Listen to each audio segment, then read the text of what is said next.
Parshas Lecha is the third installment in the book of Genesis, the third Parsha in the Torah. In it, we find 126 verses spread out over 5.5 chapters. And we read about the second mitzvah in the Torah out of 613. And in fact, in the whole book of Genesis, as we mentioned earlier, there's only 3 mitzvahs. The rest of the mitzvahs come in the later books. The subject of this week's Parsha is Abraham. And even though we met him at the end of last week's Parsha, briefly, we learned about his father and his 2 brothers and the fact that they traveled from their place of birth, from Ur Kasdim to the city of Haran. We don't really get into Abraham's story very much. We really are going to be following him for this week's Parsha and the next week's Parsha. And of course, his children, his son, his grandson, his great-grandchildren are going to be the subject of the rest of the book of Genesis. Now, Abraham is 75 years old, and even though, according to the Midrash, he's had a very robust backstory, he, at a very young age, discovered God thanks to his own mental faculties. He was someone who was an innovator and an iconoclast, someone who was promoting the idea of one God in a sea of paganism. And even though they got him into all kinds of trouble, according to the Midrash, he was thrown into a fiery furnace. There was assassination attempts. He may have been imprisoned, but we don't really read about that in the Torah. That is in the Midrash. The Torah picks up his story, and he's 75 years old.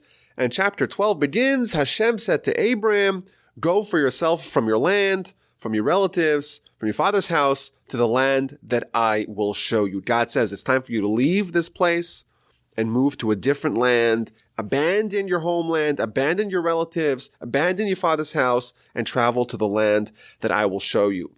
Now, this is going to be a theme throughout the whole Parsha, that there's going to be many instances where God is going to prophesy to Abraham. He's going to make several promises to him, pledges to him. He'll have a great nation. He'll be father of a great nation. He'll be father of many nations. But especially with relation to the ownership of the land of Israel, in 4 separate instances in this week's Parsha, we're going to be reading about God promising that Abraham and Abraham's descendants will be the owners of the land that we call today the land of Israel. Now, the Mishnah tells us that Abraham was tested with 10 distinct tests, and he was successful. He triumphed and succeeded in each one of these tests. And this is one of those examples. God tells Abraham, I want you to leave your homeland, leave your father's house, leave the place where you grew up, abandon your identity that you had previously, and go to the unknown, go to the land that I will show you. Rashi indeed points out that God didn't actually tell him where he's going. He says, okay, take your family, take your household, take everything that you own, and travel into the unknown. I'm not going to tell you where the destination is. You have to trust God. And that, of course, is a great test because, to leave the place where you live and not even know where you're going, get in the car, we're moving, but not even know where the destination is, that, of course, demands tremendous faith. Now, it's an important, especially that we're about to get into the character and the persona of Abraham, this idea of tests, that he was tested with 10 tests and he succeeded in all of them. It's interesting when the Mishnah tells us this idea that Abraham was given 10 tests, it labels him, it calls him Abraham Avinu, our father. And that's somewhat unique because the previous Mishnah, this is in the book of the chapters of the fathers, Pirkei Avos, the previous Mishnah also talks about Abraham, but it just names him Abraham. It doesn't call him Abraham, our father. Whereas when it talks about Abraham and his tests, it mentions that he's our father. And the idea is that with respect to Abraham's test, he is our father, i.e., we are genetically linked to Abraham with respect to his triumphs in his tests. And the idea was that there's a common idea in Jewish philosophy that whatever Abraham was successful in doing and overcoming the resistance, those qualities became inherent and innate in his descendants. So this idea that the Jewish people are always wandering, that we don't really have stability, that we're trusting God and going to the places unknown, That stems from Abraham's initial test. He kind of implanted it in the spiritual DNA of his descendants that we are now his sons. He's Abraham, our father, with respect to these ideas. Of course, in next week's Parsha, we'll read about the binding of Isaac and the various sacrifices and influences of martyrdom that are on display there. And of course, those concepts, those themes are ever present in Jewish life and Jewish history.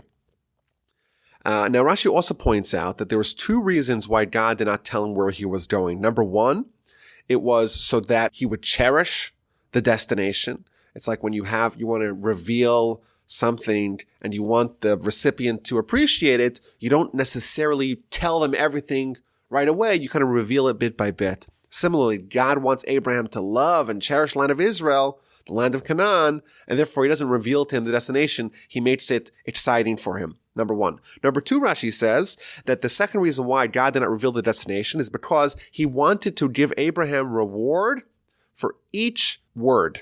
Meaning, go to the land that I will show you, but moreover, he didn't reveal to him till the destination was present. Meaning that Abraham is told, okay, go head out in this direction. But he wasn't told where the destination is. And every time he reached a fork in the road, God said, okay, here you make a left, here you make a right, go this way, go that way. Abraham's like a blindfolded man getting instructions from a person accompanying him. And every step he's being guided by God. He's getting a reward for each step. And God says, you know what? It's not going to be terrible for you.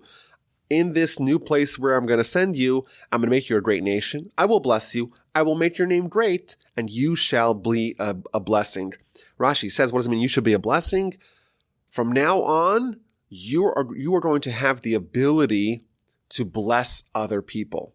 Moreover, God tells him, I will bless those who bless you, and those who curse you I will curse, and all the families of the earth shall bless themselves by you. You're going to become a fountain of blessing. People that are good to you, people that are good to your children, people that are good to the Jewish people, they themselves will flourish, and those who are bad to us will be cursed. So Abraham gets the instruction. He's 75 years old. He takes his wife, his brother-in-law, and nephew Lot with him. His wife and his name is Sarai at the time. And they take all their wealth with them and all the souls that they made in Haran. And they leave for the land of Canaan, and they arrive in the land of Canaan. So this is an interesting thing. They took with them the souls that they made in the city of Haran. Says Rashi, what does this mean, the souls that they made in Haran? These are the souls of the people whom they influenced to adopt the ways of monotheism. Abraham would reach out to the men of the town, teach them about God, prove the logic and the rationale behind one creator. Sarah would reach out to the women, and they developed a following. They developed a movement. And these people were so committed to Abraham. Abraham is moving, and they're going along with him. And this is part of Abraham's great qualities, that he did not subsist with just learning about the truth himself. He would influence the people around him. He would tell them, listen, this idolatry, this paganism that you're obsessed with, it's a bunch of nonsense. These idols don't really have any true power. You yourself made them. Why are you offering sacrifices and libations to them? You have to take these idols and shatter them and destroy them and adopt a worldview where there's only one power. All the power is coalesced behind one deity. It's the Almighty. He's invisible, and only Him is worthy of our worship. That was Abraham's message, and it resonated, and he developed a following. And here, the Torah says those people are called the souls that they made in Haran. Says the Talmud, if I teach someone else Torah, it's as if I made them. Whoever teaches his fellow's son Torah, it's considered as if, in the eyes of the Torah, in the eyes of Scripture, it's considered as if they made them. These are the souls that Abraham and Sarah made because they taught them the proper way in life. And they headed toward the direction of Canaan. So it's interesting, if you read the text in Hebrew, it seems kind of strange. They take Sarai, Abraham takes Sarai and Lot and the wealth and the souls that they made, and they left to go for the land of Canaan, and they came to the land of Canaan. It's kind of an interesting use of term. They left in the direction of Canaan, and they arrived in Canaan. And I think this dovetails with what we mentioned earlier. Abraham didn't know where they were going. They headed towards Canaan, but until they arrived, he didn't realize that that was a destination. I think there's an important lesson here. Sometimes we don't know where the destination of our life, of our efforts, where that is. But we have to kind of take cues from God and let the circumstances that he placed us in, let that guide us what the next step is. And then we'll take from the next step, we'll go to the next step, and let God worry about the destination. Let him worry about the big picture.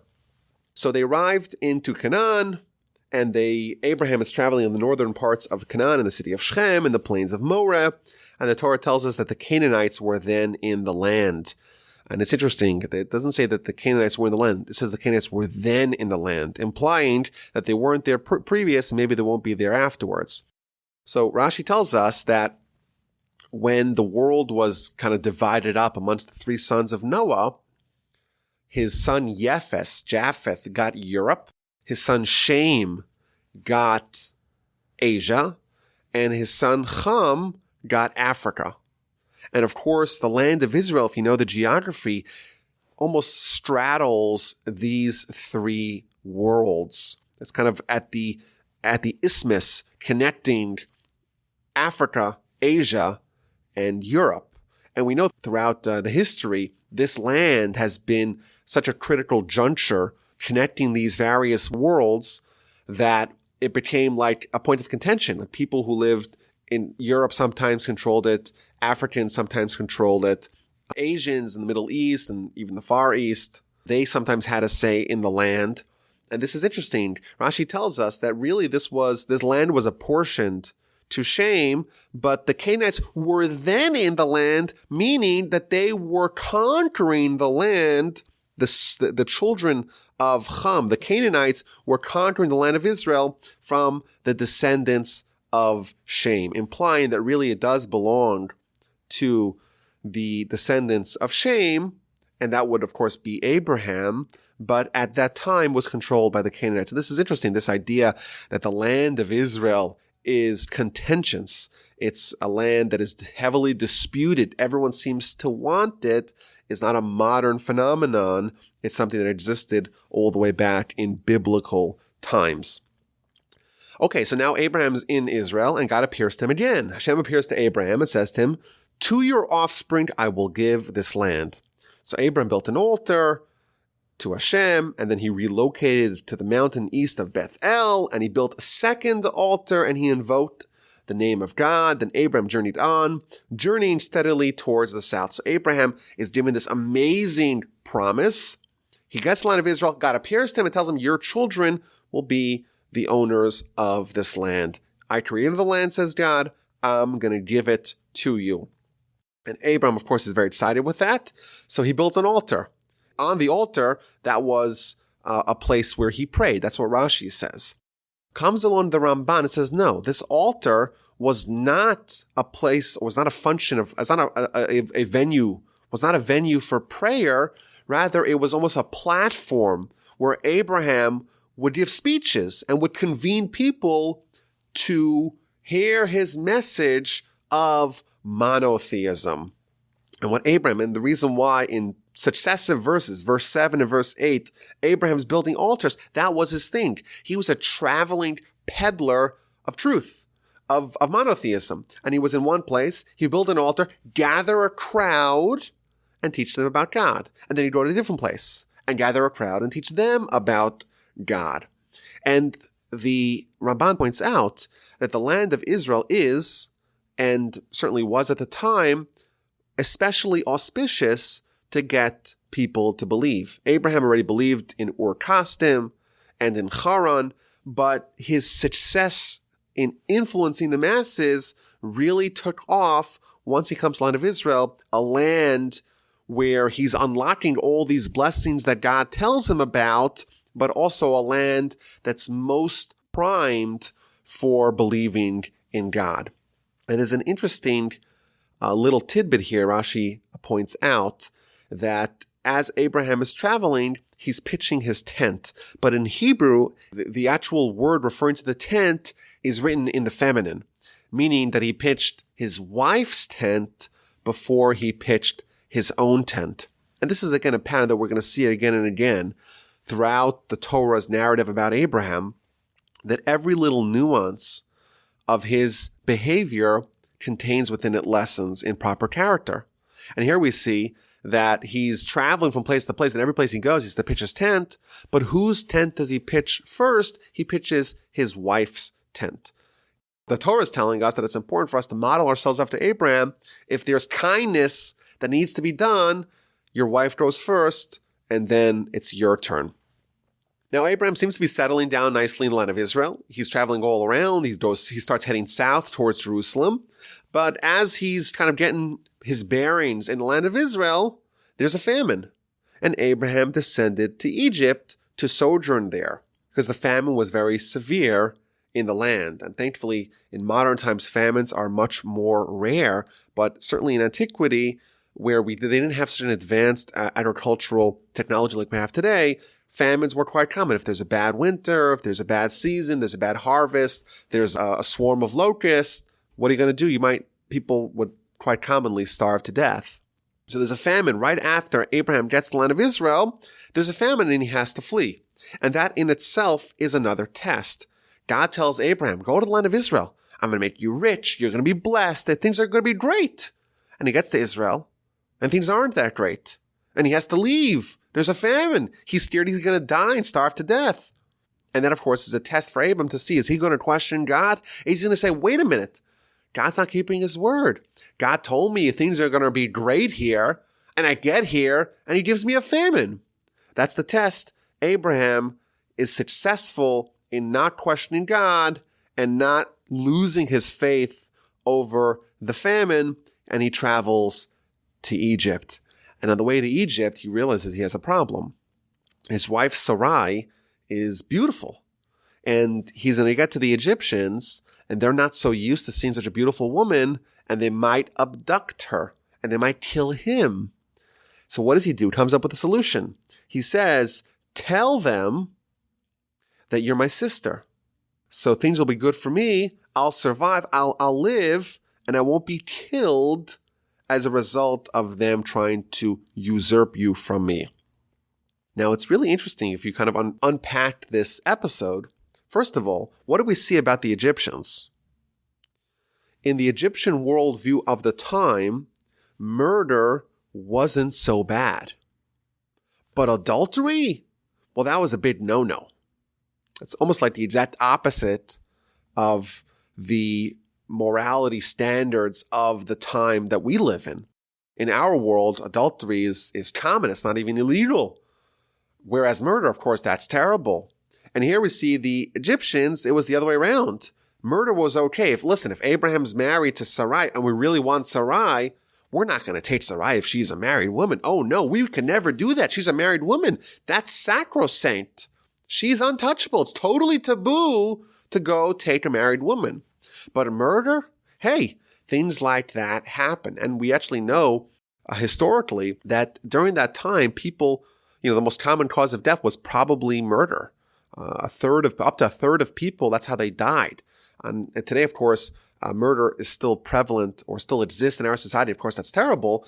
But the odds of someone dying out of murder is vanishingly small in our country, in most countries. And here we see that the perspective, the worldview was that murder, listen, it happens. It's okay if it's going to enable you to take the woman that you want. She won't be married after her husband is dead. And therefore she'll be okay. And it's interesting. The Torah's perspective is that morality comes from God. And therefore it's not up to us to make up standards.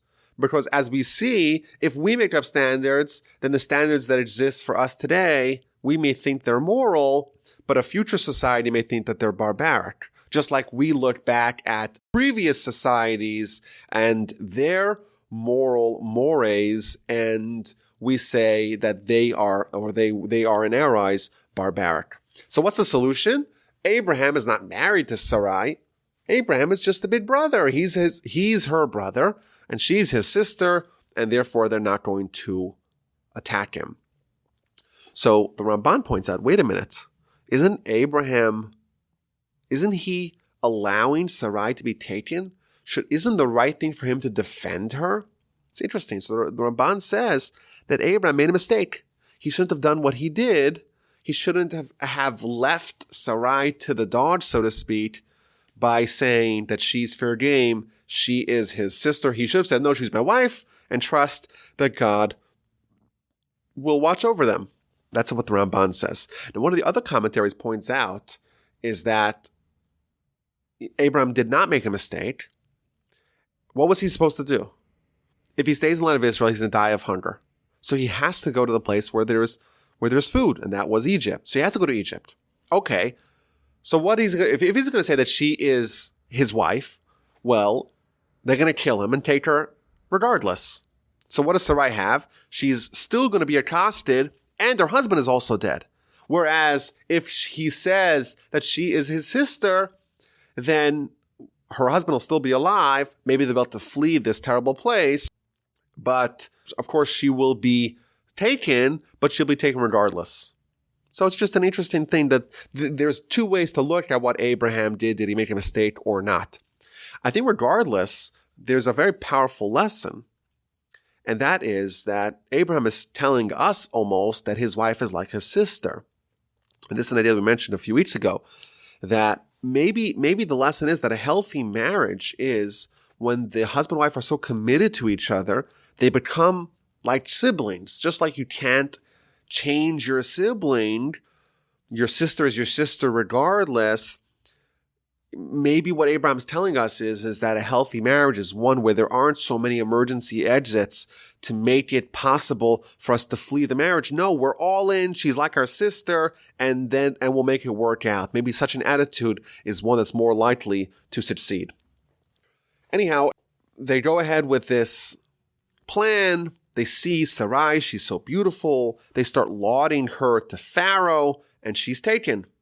And Abraham, her, I guess, brother, they think, they shower him with all kinds of presents, sheep, cattle, donkeys, slaves and maidservants, female donkeys, camels, and Sarai is now in the house of Pharaoh.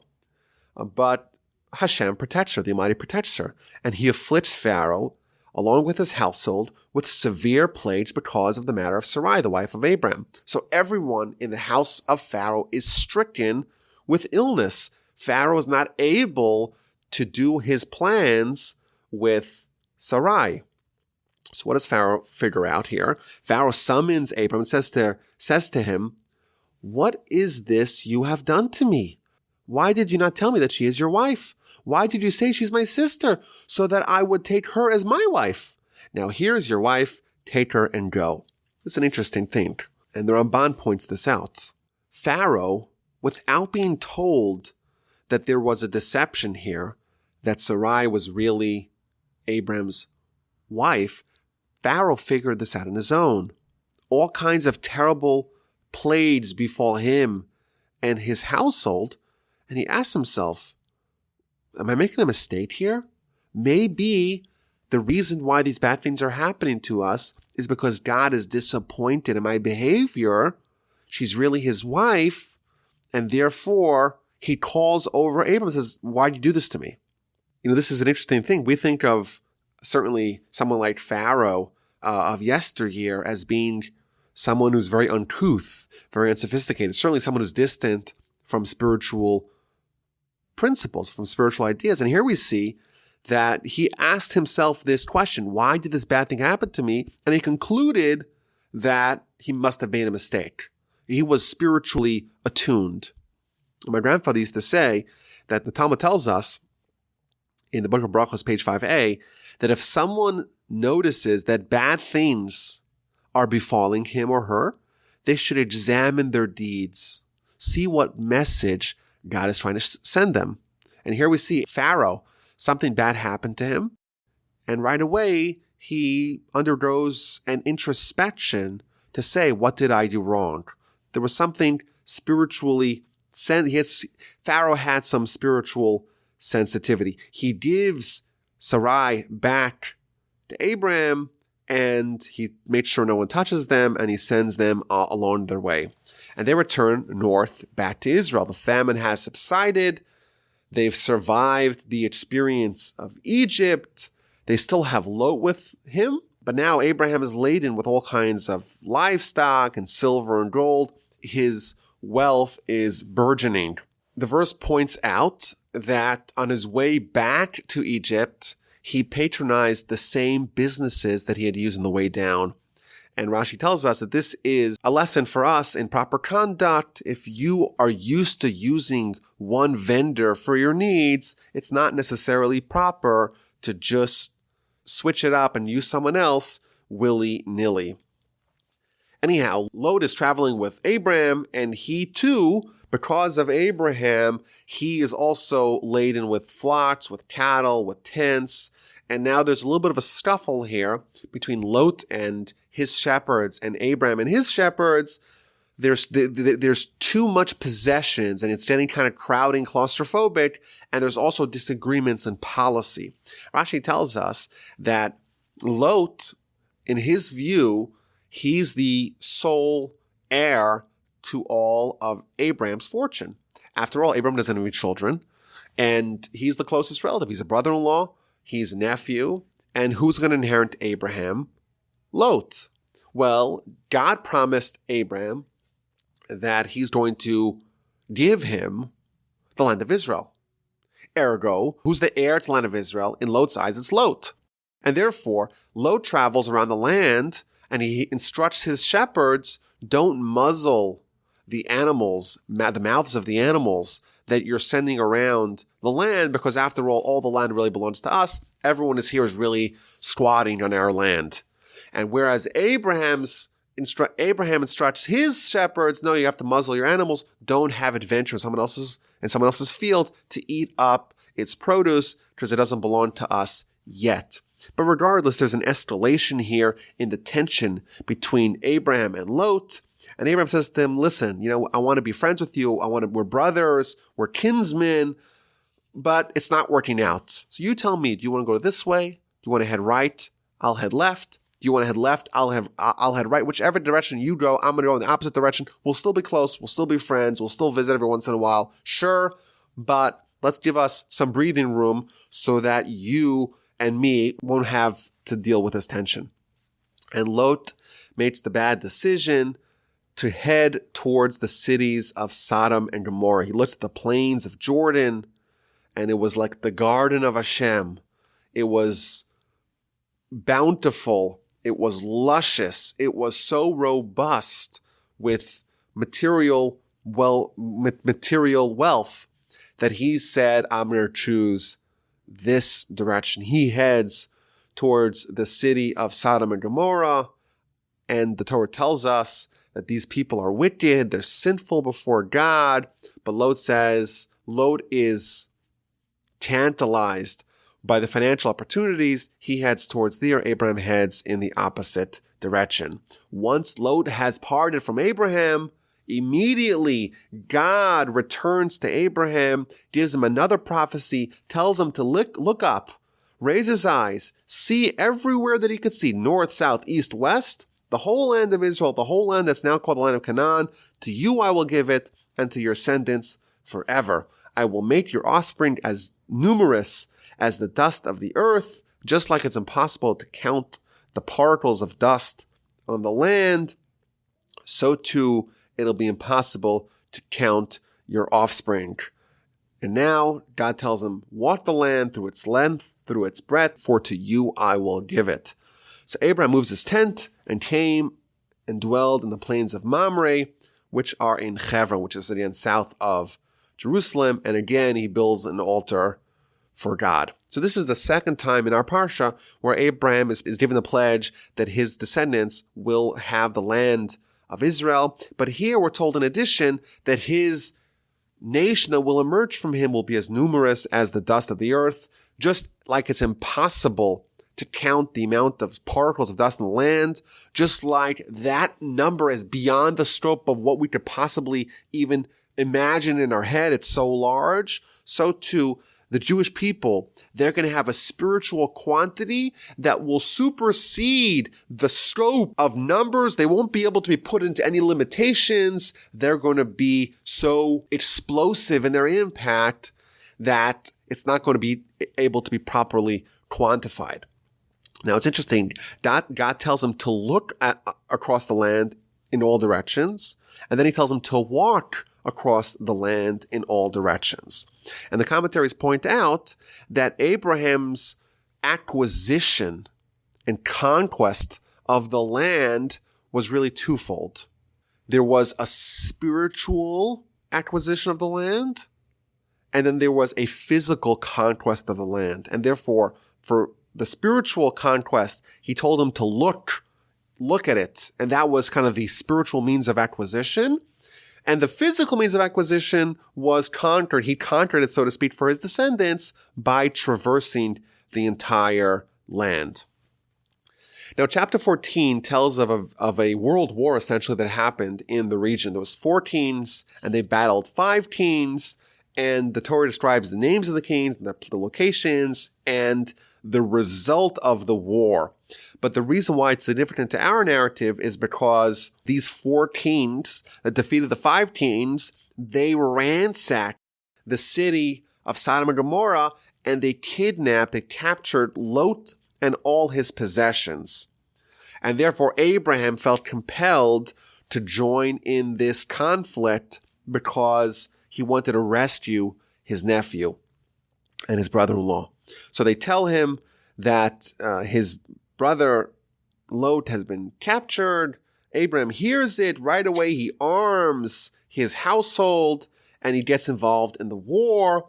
And he, with his servants, deployed against them at night and struck them. He mounts a counterattack against the victorious 4 kings. He pursues them as far as Chova, which is to the north of Damascus. And he is successful. He brings back all the possessions, and he's able to recover all the hostages and all their possessions and all the women and all the children. So now the erstwhile defeated group of 5 kings, they've been saved by Abraham. And Abraham, even though he is told, listen, you won the war for us, you could have your first dibs in all the spoils, he's not interested in taking any of the spoils. What he does is he goes over to Melchizedek, who Rashi tells us is Shem, the son of Noah. He's the king of Salem, which is, again, Jerusalem. And he decides, because this person is such a venerated priest of God, he gives him 10% of all his money. And then they start negotiating about the booty, about the loot of the victorious war. And the king of Sodom, one of the 5 kings that was saved by Abraham, says to Abraham, listen, I'll take all the hostages, I'll take all my constituents, and you take all the money, you take all the gold, all the possessions for yourself. And Abraham says to the king of Sodom, I lift up my hands to God in heaven, creator of heaven and earth. I'm not going to take a single thread or a shoe strap from you. You're not going to be able to say, you know what, I made Abraham rich. All I'm going to take is, I want you to pay the people, my disciples that helped me in the war. Let them take their share, but I'm not taking a single thing. Why did Abraham not want to take the spoils and the riches that he deserved? So Rashi tells us, does God promise to make Abraham rich? Abraham is going to be blessed by God. He does not want to get a free hand from some human. He wants to get it directly from God.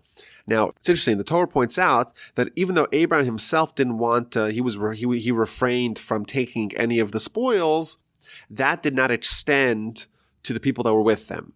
He himself says, I'm going to withdraw from taking any of the benefits, but the people who are with me, it's not their fault that I want to withhold from this. They get their share. Moreover, Rashi points out that even though there was different groups amongst his cadre, there were some people that engaged in the actual warfare, and some people, like there is by every war, they were in charge of guarding the supply lines. Still, Abraham said they all got recompensed with the same proportion. Even though the soldiers who risked their lives at the front lines, they maybe should arguably get a larger share of the spoils. No, Abraham says that the people who guard the supply lines get the same share. And by the way, in the book of Samuel, we read that David did the same thing. And the obvious question is, I don't get it. If I'm the one who's actually facing death on the front lines, isn't it reasonable that I should get a larger share of the booty? It's a good question. And I think the answer is that that's true indeed in a conventional war. But Abraham is saying, listen, this is a miraculous war. It's God who's doing the battle. It's just me and my group, and we're taking on these 4 victorious teams, and we won, but it's not us who's victorious. It's God. We're going through the motions, but ultimately it's God who is waging the war. And therefore, whoever is helping God, so to speak, whoever is participating in this effort, they should be rewarded. And there really is no difference between someone at the front lines and someone guarding the supplies. Now, the Ramban points out that when Abraham rejects the spoils from the king of Sodom, he swears, I lift up my hands to heaven. I'm swearing, I'm taking an oath. I'm not going to take a single thing.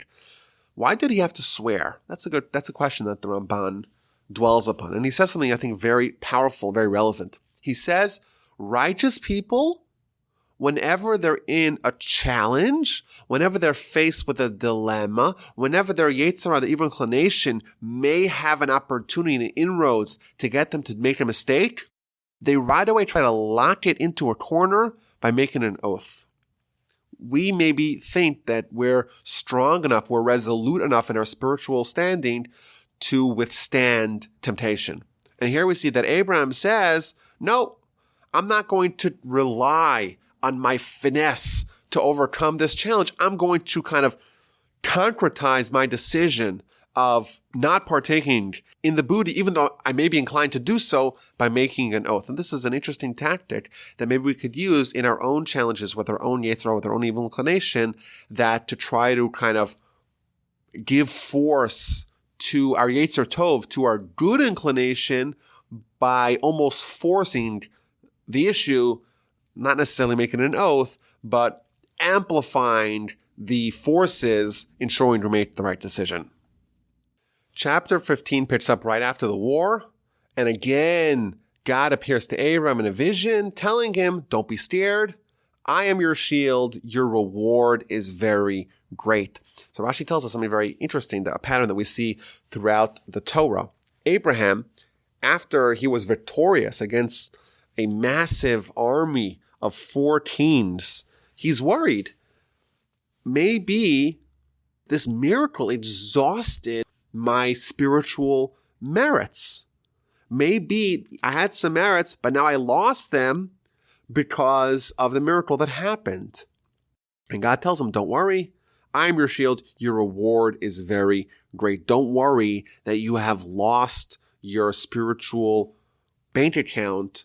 You've exhausted, you've depleted it in this war. And this is a theme that we see, for example, see it again in Genesis, when Jacob is about to be reunited with his brother, and he's worried that his brother may have some nefarious plans.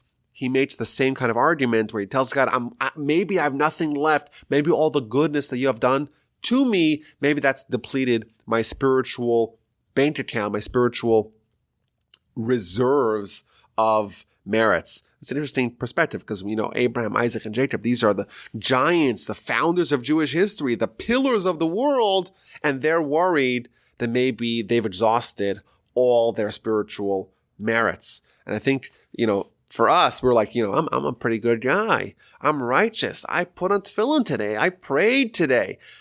I'm one of the good guys. I got plenty of leeway. That's maybe a perspective that we're likely to have. And here we see that Abraham, the great innovator that brought monotheism to the world, he's a prophet. God's talking to him. You would think for sure he's got plenty of leeway, plenty of grace period, and he himself is worried, and God has to reassure him.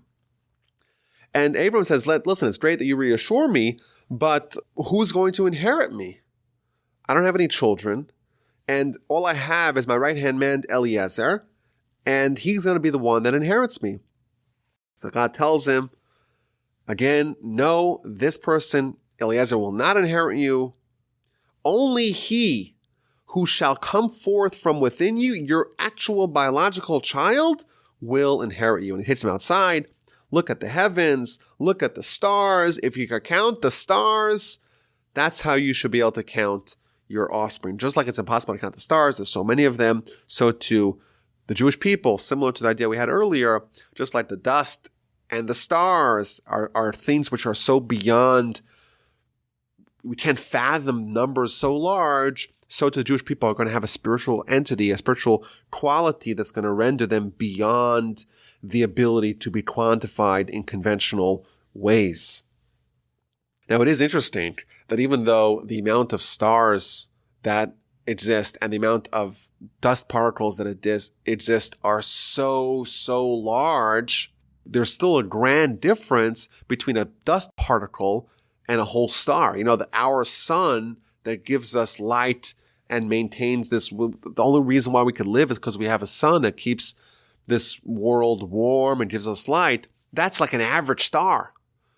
And there are stars that are much larger. So obviously, one star is something so massive, and one dust particle is something so insignificant. And we're compared to both. And this is almost like the Jewish dilemma.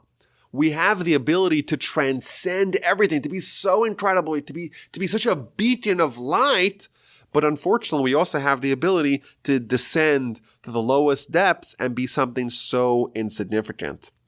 And that's what it means to be a Jew. It means to choose, yes, your impact and your role and your spot in the nation. Like you'll be part of something very big and something very incalculable, but it's your choice. Is it to be stars or is it to be dust particles? And again, for the third time, God tells him, I am Hashem who brought you out of Ur Kasdim to give you this land to inherit. A third time in our Parsha, God tells Abraham, your descendants will inherit this land. And Abraham asked, well, how do I know that I'll inherit it? And God says, okay, we're going to make a covenant, take some animals, cut them in half, walk between them. And there's a lot of symbolism here. Rashi points out that Abraham cuts up the animals, but doesn't cut up the birds. The birds represent the Jewish people. They're going to survive. These other massive animals, they, even though they may seem so imposing in their heyday, but ultimately those other empires, which are represented by those animals, are going to be destroyed. And then God tells him something else. Behold, a dread, great darkness fell upon him. And he said to Abraham, know with certainty that your offspring shall be aliens in a land not their own, and they will serve them, and they will oppress them for 400 years. But also they will serve, I shall judge, and afterwards they will leave with great wealth. So here God tells him, you know what? You asked me for a proof. You asked me for some sort of covenant that your children will inherit the land of Israel. I'll give that to you, but part and parcel of that pledge is the fact that they will have to be foreigners in a foreign land, that they're going to be oppressed, they're going to be mistreated for 400 years, but then they'll leave with great wealth, and the nation that they will leave from, that they will be oppressed in, they will be punished. And after 4 generations of being in this foreign land, they're going to come back to the land of Israel, and then they're going to settle it permanently. And of course, this is a reference to what's called the Egyptian exile. The Jewish people are going to be in Egypt for hundreds of years, not quite 400. Rashi tells us that the clock starts ticking once Isaac is born. So exactly 400 years from the birth of Isaac is when the Exodus happened, but the actual enslavement or the actual exile, the amount of time that the Jewish people were in the land of Egypt was only 210 years. But that's still able to fulfill this provision of a 400-year exile because that all was set into motion with the birth of Isaac. But it's interesting that if you kind of read the juxtaposition of these pledges, on one hand, we're told the nations would be so great, like the stars. We're going to have the land of Israel for the third time we're promised. But you should surely know that this is all conditional. There's a certain prerequisite that we have to be in the land of of Egypt for 400 years. Why is being enslaved, why is that a necessary precondition to being the nation that inherits the land of Israel? That's a great question. And in fact, I think I did an entire podcast episode several years back on this question. But just quickly, I think that the idea is that for the Jewish people to be God's chosen nation, for the Jewish people to be the nation that's worthy of having the temple, of having God's presence amongst them, they have to be at a much higher standard than just any other nation. And in the beginning of Deuteronomy chapter 4, verse 20, we read that the experience in Egypt is being compared to an iron crucible, which is a device that is used to purify gold. And the implication is the Jewish people were gold before they went into Egypt, but they weren't pure gold. Once they left Egypt, the gold was refined and now it's pure. And now the nation is worthy of being in the land of Israel and having God amongst them. So the big picture is that ultimately this multi-century experience in a foreign land is something that they actually gain something positive out of it. And the Torah reiterates, on that day Hashem made a covenant with Abraham, saying, to your descendants I have given this land, from the river of Egypt to the great river, the Euphrates River, the Canaanite, the Kenizzite, the Cadmonite, the Hittite, the Perizzite, all the nations that are there. He lists them. That land of those nations belonged to us. Chapter 16 talks about Abraham's wife, Sarai, and her maidservant, Hagar. Now, Sarai, Abraham's wife, had borne him no children. She had an Egyptian maidservant whose name was Hagar. Now, how did Sarai end up with an Egyptian maidservant? Says Rashi, this woman, Hagar, she was the daughter of Pharaoh. And when Pharaoh saw all the miracles happening to Sarai, he said, you know what? My daughter, it's better for her to be a maidservant to Abraham and Sarai than to be a princess here. And he sent her to join Abraham's household. And like we said about for Pharaoh earlier, we think of him as some ancient barbarian, but we see that he had a certain spiritual sensitivity. And here we see that he sent his own daughter to be a maidservant in Pharaoh's home. It's better for her there than to be a princess in Egypt. And it's very unlikely that the president of the United States would send his daughter to go study or to go in the home of the greatest rabbi. He's so impressed with this person's character that it's better for his daughter. No one would do that. But here we see that Pharaoh did do that. Again, there's something special about him. Now, what's the significance of this woman Hagar? So Sarai tells Abraham, now see that Hashem has restrained me from bearing. I can't have any children. Why don't you marry my maidservant? Perhaps I will be built up through her. So Sarai tells Abraham, why don't you marry my maidservant, Hagar, and I will be built through this experience. So simply stated, what this means is that Hagar will have a child, and that will be like an adopted child for Sarai. That's what you would think simply. Rashi says something totally different. Rashi says, in the merit that I will allow this woman, this maidservant of mine, to enter my own household, in the spiritual merit of that, I too will have a child. There's a deep point that Rashi is saying, that Sarai is acknowledging that the reason why she doesn't have any children is not because of some sort of biological problem, but it's because God determined that she shouldn't have any children. And therefore, just like God determined she shouldn't have any children, God could change the position and determine that she should have children. But she has to earn it. Sarai realizes this. And how do you earn it? How do you lobby God to change your nature and allow you to have children? You have to earn it via spiritual means. And she says, you know what I'm going to do?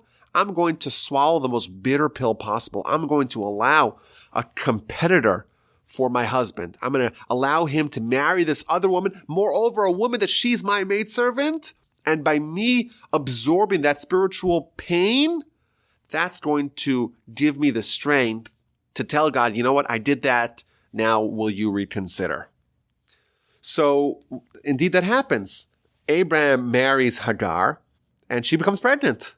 And she starts to not honor Sarai the same way she did previously. And Sarai gets disappointed. I gave this woman to my husband and now she's ridiculing me. And Abraham tells Sarai, listen, whatever you decide to do, we'll do. Do with your maidservant as you see fit. Sarai deals harshly with her, and Hagar flees. And she's met by an angel. And the angel says to her, listen, go back to Sarai. It's okay for you to submit yourself to her treatment of you. Ultimately, it's good for you. You're going to have a son who is going to be the father of a great nation. His name is going to be Ishmael. He's going to be a wild man. His hand's going to be everywhere. Everyone's hand's going to be against him. But ultimately, he's going to spawn a great nation. She heads back to Abraham and Sarai. She lives there. Eventually, she has a son. The son, his name is Ishmael. Abraham at the time is 86 years old, and Ishmael is born. Chapter 17 begins 13 years later. Abraham has a 13-year-old son. His name is Ishmael.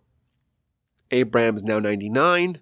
His wife, Sarai, is 89. And God appears to Abraham and tells him, I'm God, walk before me and be perfect. And this is the run-up to the mitzvah in our Parsha, the mitzvah of circumcision. God tells him, walk before me and be perfect.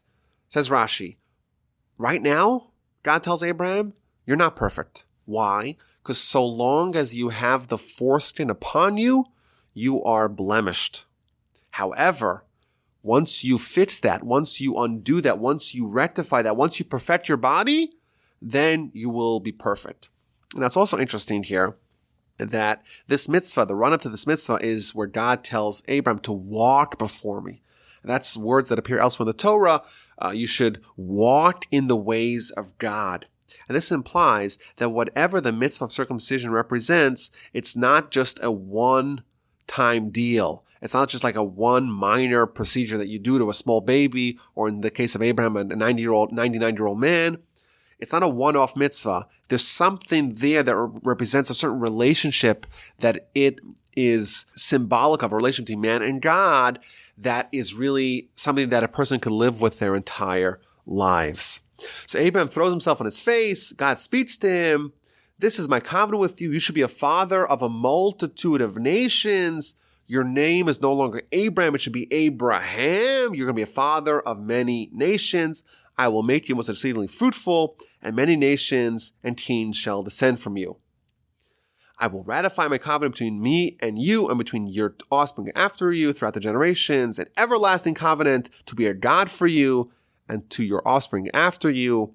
I will give you the land of your sojourns, the whole land of Canaan, as an everlasting possession. Again, this is the fourth time that it's been promised to Abraham. And what is this all contingent upon? As for you, you shall keep my covenant, you and your offspring after you throughout the generations. This is my covenant you shall keep to me and you and your offspring after you. Every male amongst you shall be circumcised. So it's interesting. Abraham's told not only will he have a great nation, he's going to be the father of many nations. What are these many nations? So Rashi says that there's three great monotheistic religions. There is going to be, of course, Ishmael is already born. He's going to be the progenitor of the Muslims and the Arabs. And of course, there's the nation of Israel, the Jewish people that have not yet been born. Isaac has not yet been born. Jacob, of course, Abraham's son, who's going to be the father of the 12 tribes, is not yet born. Esau, who is going to be the spiritual progenitor of the Christians, he's also not being born, but all these are directly descendants from Abraham. Abraham's two sons are going to be Isaac and Ishmael, the fathers of the Jews and the Muslims, and Abraham's grandson is going to be Esau, who in Jewish philosophy and Jewish literature is the father of the Christians. And that's the many nations that's being referred to. The Ramban has a little bit of a different take on this. The Ramban says, when it says that Abraham's going to be the father of many nations, that's not referring to many different nations, but rather many nations amongst the Jewish people. There's many different strands. We're not a monolithic people. It's like with prayer. The Sephardic prayer is different than the Ashkenazic prayer, and then there's the Hasidic prayer, and then there's various places in North Africa and Middle East. Each one has their own little style, and that's okay. And in fact, the Arizal used to teach that in heaven, there's 12 gates through which prayer is able to enter.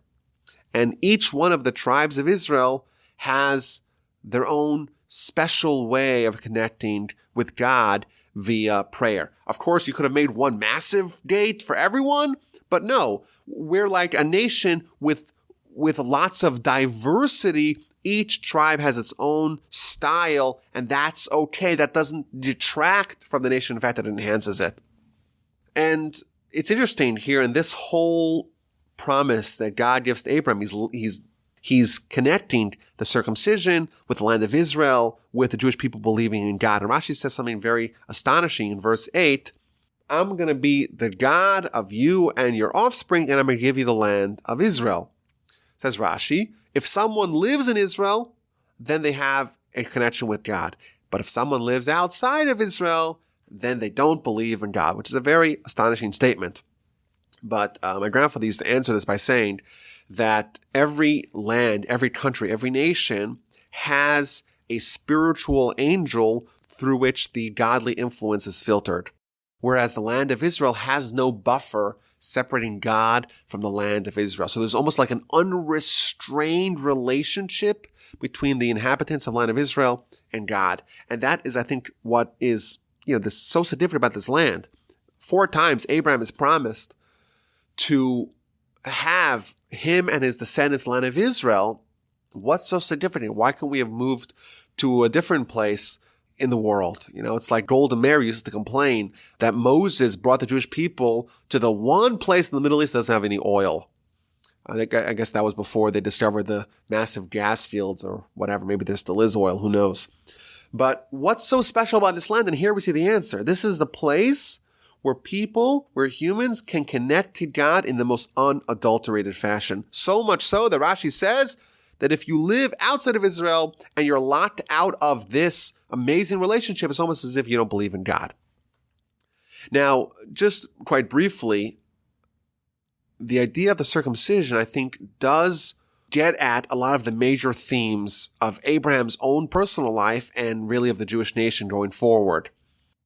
The sources tell us that during the circumcision, we are removing the cover and exposing and revealing the crown of God. Just like we're perfecting our body in the circumcision, that is symbolic and emblematic of the national mission of the Jewish people to reveal the crown of God in the world.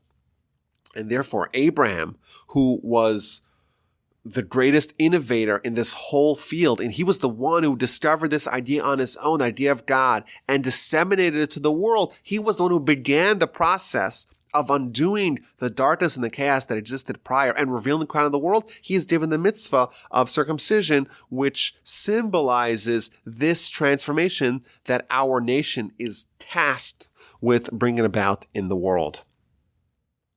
You shall circumcise the flesh of your foreskin, that it shall be a sign of the covenant between me and you. This is one of the 3 mitzvahs in the Torah that's called a sign and oath between the Jewish people and God, the other 2 being the mitzvah of Shabbos and the mitzvah of tefillin, of the phylacteries that we wear on our arm, next to our heart and on our head. Every male who is born in the household shall be circumcised. If you don't circumcise, you're cutting yourself out from the Jewish people. You're invalidating my covenant. This is the brand of the Jew. In Talmudic literature, one of the names of a Jew is a circumcised one, and the name of a non-Jew will be an uncircumcised one. There's something that represents the entirety of the Jewish nation that is symbolized in this mitzvah. This is what it means to be part of the Abrahamic fraternity. In fact, at a circumcision ceremony today, there's 2 blessings. The blessing number 1 is the blessing of the mitzvah of the circumcision. And the second blessing is lahachniso bevriso shel Avram Avinu, to enter the child into the covenant of Abraham, our forefather. Whatever relationship Abraham had with God, we're incorporating a small child at the age of 8 days into that very same and select and special relationship. And again, God tells Abraham, as for your wife Sarai, don't call her Sarai. Her name is now Sarah. I will bless her indeed. I will give you a son through her. I will bless her, and she shall give rise to nations. Kings of people will rise from her. Previously, Abraham was told that he'll have children, which could have been fulfilled with children from a different wife, maybe even Ishmael. Now, God tells Abraham, no, Sarai, your wife Sarah, she will have children too. And of course, Abraham realizes, she's 89 years old. The biological clock has been ticking for a long time for her. And now God says that she's going to have a child. And Abraham's so delighted, he gives a squeal of delight. He starts laughing. Unbelievable. I'm 100 years old. Sarai's 90 years old. She's going to have a child. Unbelievable. How exciting. How incredible. Abraham tells God, I don't even deserve it. If only Ishmael will live before you. I have one son. Maybe that's enough. How could I even anticipate having another son? God says, no, your wife Sarah will bear you a child. Name him Isaac, Yitzchak, and all the promises that I have given you with the land of Israel and all the other things that I've promised are going to be fulfilled through her. Ishmael will be okay. He's going to be blessed. He's going to be fruitful. He's going to be increased most exceedingly. He's going to beget all kinds of princes. He'll father a great nation. But your legacy is going to be fulfilled through Isaac, the son born through Sarah at this time next year. And when the prophecy was over, verse 22 tells us God ascended from above Abraham. And this is interesting. Rashi tells us that this implies that Abraham is part of the chariot of God, meaning that when Abraham's prophecy ended, it wasn't that Abraham departed from God, rather God departed from Abraham. Meaning that had God wanted to talk to Abraham more, Abraham would have been ready. Just like you have a king's chariot is always ready for the king at a moment's notice, so to Abraham and indeed Isaac and Jacob, they are always ready for prophecy. And the Parsha ends, Abraham takes his son Ishmael and all his whole household, every male, and they circumcise their flesh on that very day. Abraham was 99 when he was circumcised. His son Ishmael was 13. And next week, we're going to pick up what happens to Abraham a few short days after his circumcision ceremony has been completed.